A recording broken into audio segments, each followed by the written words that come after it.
राज्यामध्ये पावसाचा मुक्काम वाढला। राज्यामध्ये पुढील 2 ते 3 दिवस वादळी वाऱ्यासह पावसाची शक्यता। तर नोव्हेंबरच्या पहिल्या आठवड्यामध्ये राज्यातील हवामान कोरडं होण्याचा अंदाज।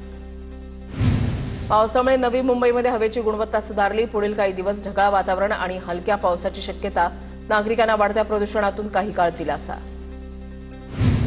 बंगालच्या उपसागरामधील कमी दाबाच्या पट्ट्याचं आता मोन्था चक्रीवादळामध्ये रूपांतर होण्याची शक्यता। चक्रीवादळामुळे अनेक राज्यांमध्ये मुसळधार पाऊस पडण्याची शक्यता। राज्य सरकारनं चक्रीवादळाला तोंड देण्यासाठी सर्व तयारी पूर्ण केली आहे। मुंबई बंगळुरू महामार्गावरील कात्रज बोगदा ते बाणेर दरम्यान वाहतूक कोंडी। दिवाळीच्या सुट्ट्या संपल्यानंतर घरी परतणाऱ्यांची संख्या वाढल्यानं मोठी वाहतूक कोंडी। प्रवाशांची डोकेदुखी वाढली। मुंबईच्या अंधेरी विलेपार्लेपासून कलिना सिग्नलपर्यंत वाहतूक कोंडी। पुलाचे काही भाग घेऊन जाणाऱ्या ट्रकमुळे वाहतुकीचा खोळंबा। मुंबई बांद्राकडे जाणारी वाहतूक धीम्या गतीनं सुरू।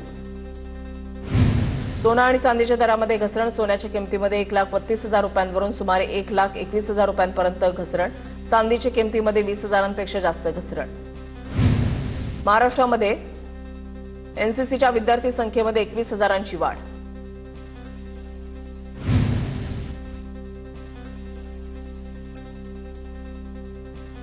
मुंबई पोलीस आयुक्त कार्यालयासमोरील बाटा शूज दुकानामध्ये आग। आगीवर नियंत्रण मिळवण्यात अग्निशमन दलाला यश। आगीचं कारण अद्याप अस्पष्ट।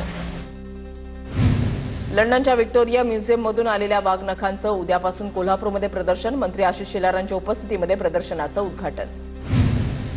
नाशिकच्या लासलगावमध्ये दुसऱ्या दिवशी मुसळधार पाऊस। 5 तासांहून अधिक काळ जोरदार पावसाची हजेरी। कापूस सोयाबीन मका पिकांना फटका। पुण्याच्या कोथरूड चांदणी चौक मेट्रोसाठी निविदा जाहीर। यात जवळपास 1.5 किलोमीटर लांबीची मेट्रो आणि चांदणी चौकाला जोडणाऱ्या पादचारी पुलाचा समावेश। बाहेरून येणाऱ्यांना मेट्रोनं शहरामध्ये येता येणार। नंदुरबार शहरामध्ये मोकाट जनावरांमुळे वाहतुकीला मोठा अडथळा।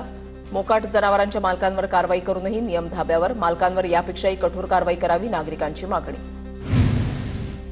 वाशिमच्या कारंजा बाजार समितीचे व्यवहार शनिवारपासून पुन्हा सुरू। दिवाळीच्या सुट्ट्यांमुळे बाजार समिती 10 दिवस बंद होती। व्यवहार सुरू झाल्यानंतर 16,000 क्विंटल सोयाबीनची आवक। नागपूरच्या रिलायन्स मॉलमध्ये लागलेल्या आगीप्रकरणी 18 जणांवर गुन्हा दाखल। 22 ऑक्टोबरला ऐन दिवाळीमध्ये मॉलला लागली होती आग। या आगीमध्ये 50 ते 60 लाखांचं झालं होतं नुकसान।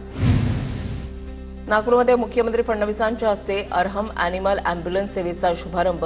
नागपूरमधील मुख्यमंत्र्यांच्या शासकीय निवासस्थानी सोहळा संपन्न झाला।